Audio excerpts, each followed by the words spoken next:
ஆத்திச்சூடியின் தலைப்பு வந்து அன்புள்ளம்.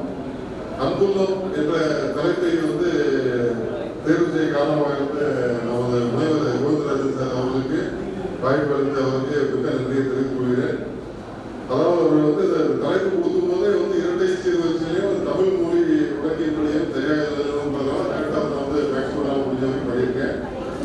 அன்புள்ளம் அன்பாய் ஈரே ஆறுதல் தேடு இனியவை நவில் ஈன்றதை மேல் உலகை நேசி ஊராரை போற்று எண்ணுவதில் உறுதி செய் ஏனையார் இரு ஐந்து நிலைகளிலும் பயணி ஒற்றுமை விரும்பு ஓட்டமே வாழ்வு அவ்வையின் வழிநட அட்டே அன்பு செய் கனிவுடன் பழகு காண்போரிடம் அன்பு செய் குற்றமே கேடு கொடுத்தல் நன்று கோபம் தவிர தாயை உலகு வீடே கோவில் வையம் போற்றுவோம்.